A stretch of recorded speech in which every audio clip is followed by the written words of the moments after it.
I may not have all the best information, but I'm going to outwork you, and you would have to kill me to get me to stop chasing my dream. Have you made that decision? You don't need to know a little more. You need to execute a little more. You need to get after it. You need to make some mistakes. Perfection is the lowest possible standard. Quit trying to be perfect. You don't need to know everything. The best people I know in business, they take action when they don't know everything. They learn what they can and they go execute. They make a mess. You need to embrace the mess. Embrace the chaos. You're never going to know everything you think you need to know. That's why my low IQ, and I'm not kidding when I say that, is to some extent an advantage. I don't think about all the stuff I don't need to know. You take action. The Lord has a way. When you step into a new space of revealing to you the people, places, resources, and things you need in that space, and you go from there and you go to the next one. Here's the time to act. When the idea is hot and the emotion is strong. That's the time to act. Action pronto. Action immediate. Action as soon as possible. Because if you don't, here's what happens. We call it the law of diminishing intent. We intend to when the idea strikes us. We intend to when the emotion is high. But now if you don't translate that into action fairly soon, now the intent starts to diminish. And a month from now it's cold. A year from now, it can't be found. So act. Set up a discipline when the emotions are high and the idea is strong and clear and powerful. That's the time to set up the discipline. I have a great friend of mine named Carl Edwards, who was a NASCAR driver. I sponsored his car for a number of years. And he said the scariest thing in NASCAR is when there's a crash in front of you, we are trained to drive right into the smoke. If you look at the wall, you run into it. You cannot even look at the wall, you pull the steering wheel into the wall. So when there's a crash at 215 miles an hour and there's smoke everywhere, we are trained to drive right into the smoke. Can you imagine that? Imagine the fear level of driving into the smoke at 200 miles an hour when you know there are crashed cars in front of you. That's what you do as a driver to win. That's what you do as an entrepreneur to win. That's the difference. Knowledge equals execution and speed. Next thing you need to do, you need to stop negotiating the price tags in your life. The fact of the matter is that when I was struggling, I was constantly negotiating whether it was worth it.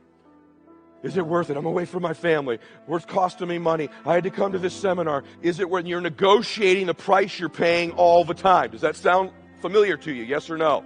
Or the people around you are negotiating the price you're paying all the time. When I was poor and broke, when I would walk into a store, we all relate to this, I didn't look at what I wanted.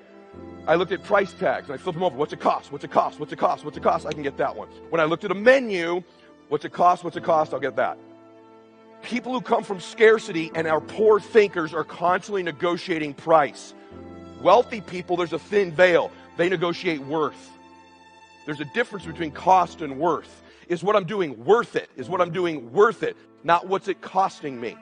In fact, the price you will pay for not winning is infinitely greater the rest of your life than the price you will ever pay to win. But you're negotiating it too often. You're vacillating. It takes your energy. It strips your focus. For most people, their will to win is for sale. For most people, with enough failure, enough setbacks, enough adversity, you can buy them. They will relent. They will sell their dream. They'll sell their kids. They'll sell their future. This is the truth. You remember I said this to you because you're going to face this moment. There's going to be a point in time in your life where what you know is not enough. And if you're me, when I arrive at those points, I got to find something higher than me to pull me through. And you're going to have to rely on your faith and the decision you've made where you've negotiated the price in advance before it hits. Because for most people, enough of that, they'll relent. Yeah, it just wasn't for me. I learned all this stuff, just the timing was right. Or, you don't know about where I live. Where we live, this stuff doesn't work. And you sell your dream. And what you do when you do that is you sold your children's future.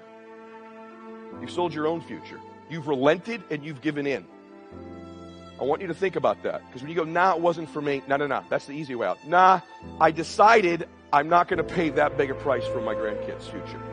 I've decided I don't want to really retire my parents. I've decided I don't really want to be somebody. I've decided all this stuff I say about who I want to be and what I want and all that other stuff, I kind of want it, contingent on it's not too hard. And that's what most entrepreneurs do. In fact, in a year, of the 500 people here, There will be several hundred of you who have already sold your family down the river. And I say that to you so that you can begin to negotiate the price in advance. I love you. I want you to win. I want to see you prosper. I want to see magic happen for you. And if you don't, while you're at this meeting, all the notes, all the logistics, make a decision that no matter how big the price gets, as long as it's legal, ethical, and moral, I'm going to pay it. I've negotiated in advance. My will to win, my family's dreams, my future is not for sale. It hadn't happened yet, but I'm dressed for it. I'm ready for it. I'm learning about it. I'm ready to do it. I'm ready to walk into it. I'm ready to receive it. I'm getting ready for it right now. When it does happen, I'll already have my stuff.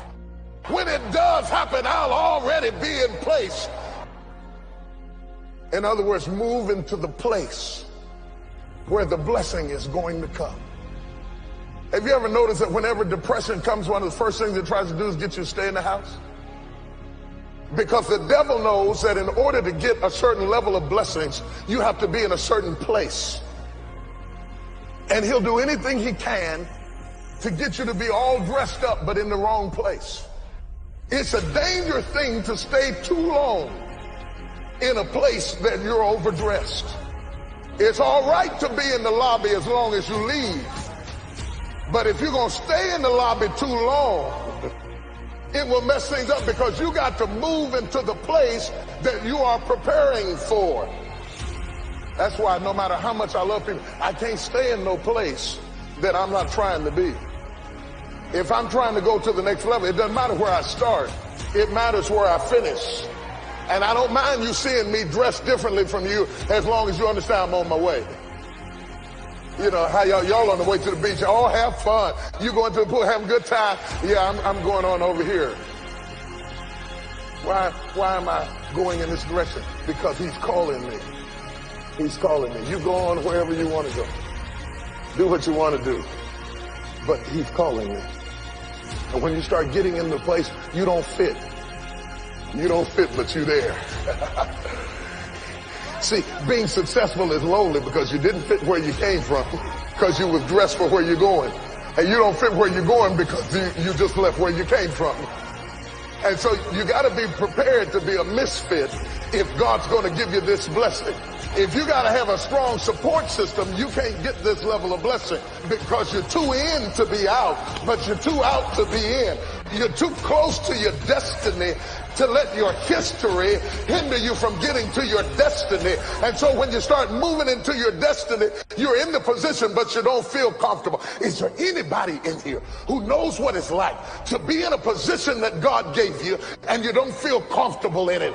You're in it, but you don't feel worthy of it. You don't feel right to be in it. You feel out of place in it, but God gave it to you. Well, get in the place and stay there.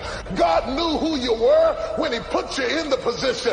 Stop feeling sorry for yourself and stop feeling unworthy and get yourself ready for what God, didn't he tell you he would do a new thing in you? Didn't he tell you he would make you the head and not the tail? Don't blow this miracle. This miracle, who am I preaching to? This miracle is for you. All God wants you to do is get in the place and wait. Isn't it strange to be excited about something nobody's excited but you? And your first tendency is try to make them be excited about something they're not excited about. But God says, just wait. Don't try to make it happen. Don't try to force it to happen. Don't try to throw out your business card. Don't try to get no reputation for yourself. Just be prepared and just wait. You're not going to have to open this door. God is going to open this door for you. When God opens a door, when God opens a door, it's mind-boggling. It seems like it comes out of nowhere. It just happens. Just when the devil said you wasn't going to get up. Just when your flesh said you're too stupid and you'll never be anything. God just opens up a door. He said, I set before you an open door. Let me tell you what's good about God opening the door. If you open the door, you have to keep it open. But when God opens a door, he said, doors are open. No man can shut them. Whoever I'm preaching to today, God is getting ready to open up a door for you that is utterly mind-boggling. You won't have to defend it. You won't have to fight for it. All you got to do is stand still and see the salvation of the Lord. God is going to open the door. If you just wait, this time you're going to walk through the door into your destiny. This time you're going to get your breakthrough, and all you got to do is wait